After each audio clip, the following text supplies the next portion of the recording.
Manhunter was the first film within the Hannibal Lecter franchise, which spawned, of course, the blockbuster films that we do know today. Manhunter was, of course, the 1986 TV movie, which, of course, did gain in popularity, which was shortly followed by Silence of the Lambs in 1991, and stars, of course, Anthony Hopkins as Hannibal Lecter and Jodie Foster as Clarice Starling. Originally considered for the role was Michelle Pfeiffer after being seen in her role Married to the Mob. Of course, Jodie Foster's determination is what eventually won her the role. The film also does feature very classic, just very uniform, simple styles. This was done purposely in order to prevent the film from becoming dated and being associated with being made within a certain time period. The film, of course, does chronicle Clarice Starling and their pursuit of Buffalo Bill with the assistance, of course, of Hannibal Lecter. He offers to create a profile along with assisting with the investigation in return for being moved to a different security area in order to get away from Dr. Chilton. Unfortunately, Dr. Chilton is secretly recording their conversations after she does refuse to release information. The offer made by the senator is, of course, discovered as being a sham. Chilton then makes his own offer, has Hannibal flown out, and eventually he does escape. This is, of course, after Hannibal does provide Clarice with some information on the whereabouts of Jamie Gumb, otherwise known as Buffalo Bill. The transvestite murderer is, of course, not necessarily apprehended, but killed while attempting to murder Starling himself. This is, of course, discovered when he does corner her in a darkened basement. The clicking of his revolver is what gives away his position, and she shoots him on the spot. Hannibal later calls Clarice Starling to congratulate her on her graduation from the FBI Academy.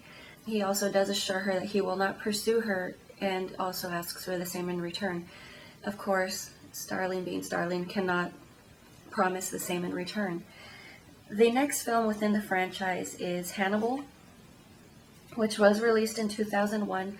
Unfortunately, Jodie Foster does not return for this film, reason being she was asking for a higher price than the studio was willing to pay. So Julianne Moore was brought in to take over the role. The film picks up 10 years later. Hannibal is still at large, and after the disgraced or failed drug bust by Clarice Starling at the beginning of the film, she has now been shamed and has been given a sort of an enforced leave. Verger, a surviving, or Lecter's only surviving victim, sees this as an opportunity to use Starling to help track Lecter. He has a plan of his own to take his own revenge. We also have another subplot with Detective Patsy, who is attempting to apprehend Lecter himself for the reward money. The film does change place between U.S. and Italy. Ultimately, Lecter does escape as usual, but the film does also touch base with the Beauty and the Beast motif, as well as Lecter has been in love with Starling for quite some time. This is also made more apparent as with the scene in which she follows him throughout the city and tries to catch him. In return, she is just rewarded with a pair of Gucci shoes. The next film, which does follow, is Red Dragon, which is the 2002 remake of Manhunter. This is treated as a prequel, although it was originally the first film chronologically released as the TV film. So we do have Anthony Hopkins, of course, once again returning as Lecter. Who else? And we also do have Edward Norton as the apprehending detective at the beginning of the film. Lecter, of course, giving himself away when documenting inside of a book certain preferences for meals that he would like to cook. This is the first time that he is asked to collaborate with the apprehension of a murderer or serial killer. In this case, we have Ralph Fiennes in the role Francis Dollarhide, who is also referred to as the Tooth Fairy because of his tendency to bite his victims and leave his signature in that manner. Eventually, Dollarhide does come into contact with Lecter. They send secret messages. This, of course, is discovered, and the detective takes this as an opportunity to apprehend or try to catch Dollarhide. Ultimately, towards the end, Lecter does steer Dollarhide toward murdering the detective as revenge for of course arresting him. Dollarhide's schizophrenic tendencies do weigh against him as of course the detective does use his weaknesses against him by belittling his son for urinating himself while he is being held captive by the murderer. Of course, Dollarhide does pursue, and he is also murdered during the fight. The last film is Hannibal Rising.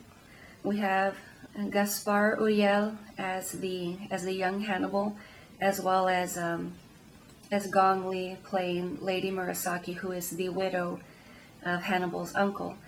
The film does take place and begins in World War II, in which Soviet soldiers cannibalize young Lecter's sister.